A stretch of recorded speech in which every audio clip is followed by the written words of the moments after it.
Varicose veins కి సరైన చికిత్స కోసం సంప్రదించండి ఎవిస్ హాస్పిటల్. నమస్తే రమగారు. నమస్తే జయ.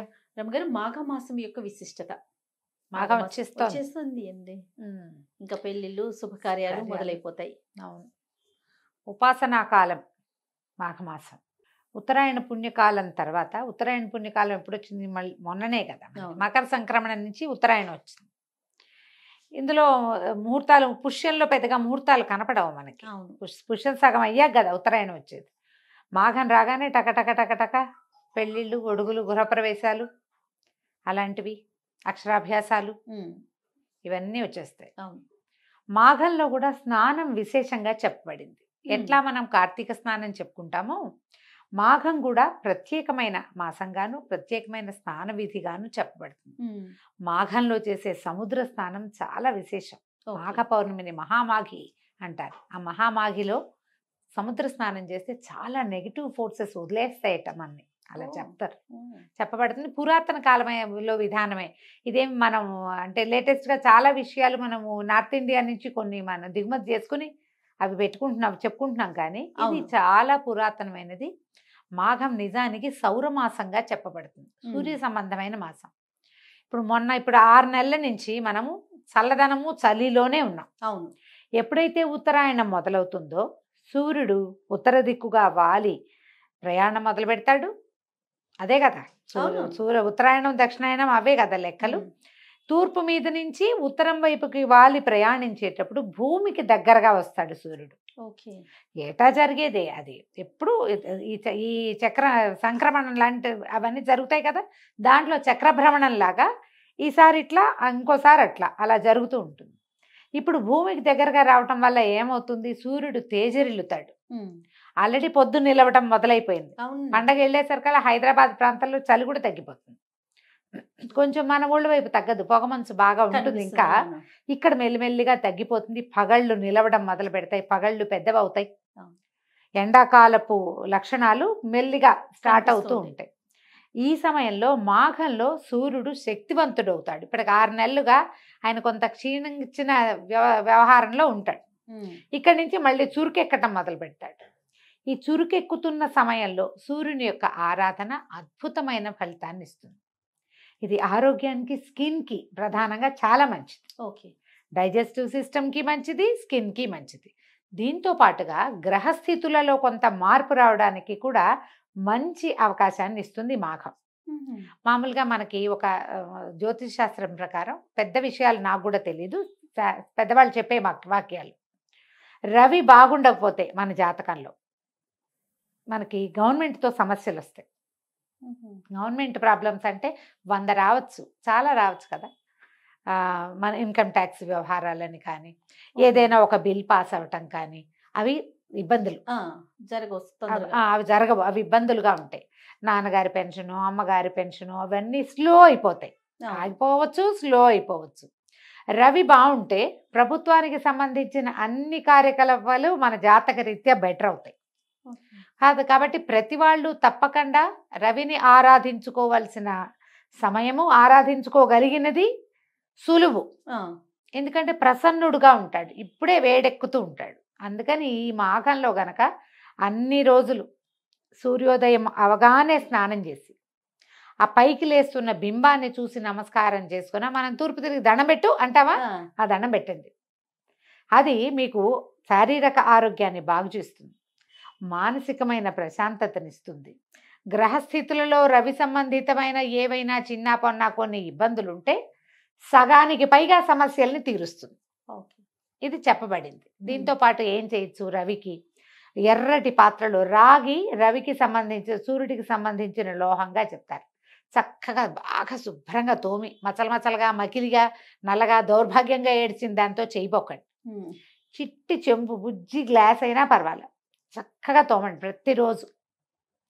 ఆ ఎర్రటి పాత్రతోటి కుదిరితే 2 గులాబీ రేకులు, 2 ఎర్రగన్నేరు పువ్వులో కూడా వేసుకోవచ్చు, మీ ఓపిక. అందులో నీళ్లు తీసి సూర్యుడికి చూపించి ఆ నీళ్ళు ఆయనకి వదిలిపెట్టండి. సూర్యుడికి అర్ఘ్యం ఇస్తాం ప్రతిరోజు. ఇది మీకు రవి సంబంధితమైన బాధలని నుంచి విముక్తి కలిగిస్తుంది. మాఘం దానికి అనువైన సమయం. ఈ మొత్తం మాఘమాసంలో మనకి పర్వదినాలు విశేషంగా చెప్పబడ్డాయి. మార్గశిరంలో గురువారాలు చెప్పినట్టుగా మాఘంలో రవివారాలు చెప్పారు. ఆదివారాలు. మాఘపు ఆదివారాలు విశేషమైన రోజులు.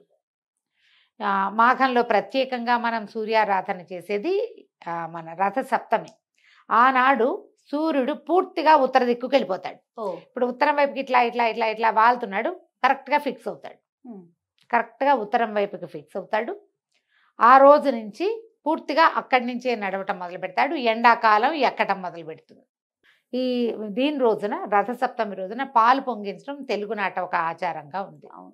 సూర్యుడికి పాలు పొంగించాలంటే ఆవు పిడకల దాలి మీద, ఆవు పిడకలతో వెలిగించిన కుంపటి మీద చేస్తే ప్రశస్తంగా చెప్పబడింది. మీ అవకాశాలను బట్టి చేసుకోండి. పొయ్యి మీద, మామూలు స్టవ్ మీదైనా, కట్టెల పొయ్యి మీదో, పొయ్యి మీదో, లేదా కుంపట్లోనో పిడకల దాలి వేసి, అవి ఆవు పిడకలు ఎప్పటివి, మొన్న మనం గొబ్బి పిడకలు కొట్టేందు కదా, ఎప్పుడు ధనుర్మాసంలో ఆ పిడకలు 4 ఉంచుకుని ఈ రోజున ఇది చేసుకోవటానికి మంచిది. అవకాశం ఉంటే చెయ్యండి. పాలు పొంగించడం, ఈ పాలని 3 సార్లు పైకి పొంగనివ్వాలి. పాలు పొంగుతూ ఉండగా కాసిన బియ్యాన్ని నేతితోటి కొద్దిగా తడిపి పక్కన పెట్టుకుని ఆ బియ్యం వేయటం, మళ్ళీ ఇంకోసారి పొంగొస్తుంది, మళ్ళీ కాసిన బియ్యం వేయటం. ఇట్లా ఒక గుప్పెడు బియ్యాన్ని ఒక 3/4 లీటర్ పాలు పెడితే సరిపోతుంది. గుప్పెడే బియ్యం అంతే.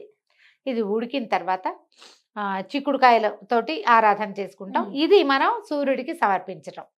ఇదే విధానాన్ని మన మిగిలిన ఆదివారాల్లో కూడా ఆవు పాలు పొంగించడం. ఆవు పాలు చాలా శ్రేష్టం. మీ అవకాశాన్ని బట్టి చేసుకోవచ్చు. అయితే మాఘంలో మొత్తం నెల రోజులు నియమం తప్పకుండా మీరు చేయగలిగింది సూర్యారాధన. ఒకటి స్నానము, మాఘ స్నానము, మాఘ పురాణ శ్రవణము. అది మనం చెప్పున్నాం, ఛానల్లో ఉంది, వేస్తారు మన వాళ్ళు పొద్దున్నే. అవునండి. పురాణ శ్రవణము, తర్వాత సూర్య దర్శనము. ఆదివారాలు వీటిని ఏవైనా అవకాశం ఉంటే జరుపుకోవటము.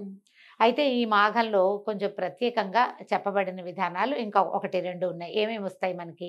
వసంత పంచమి ఒకటి విశేషం. అవును, సరస్వతీదేవి యొక్క పుట్టినరోజు. ఈ వసంత పంచమి నాడు విశేషంగా శాస్త్రము అవి చదువుకోవచ్చు.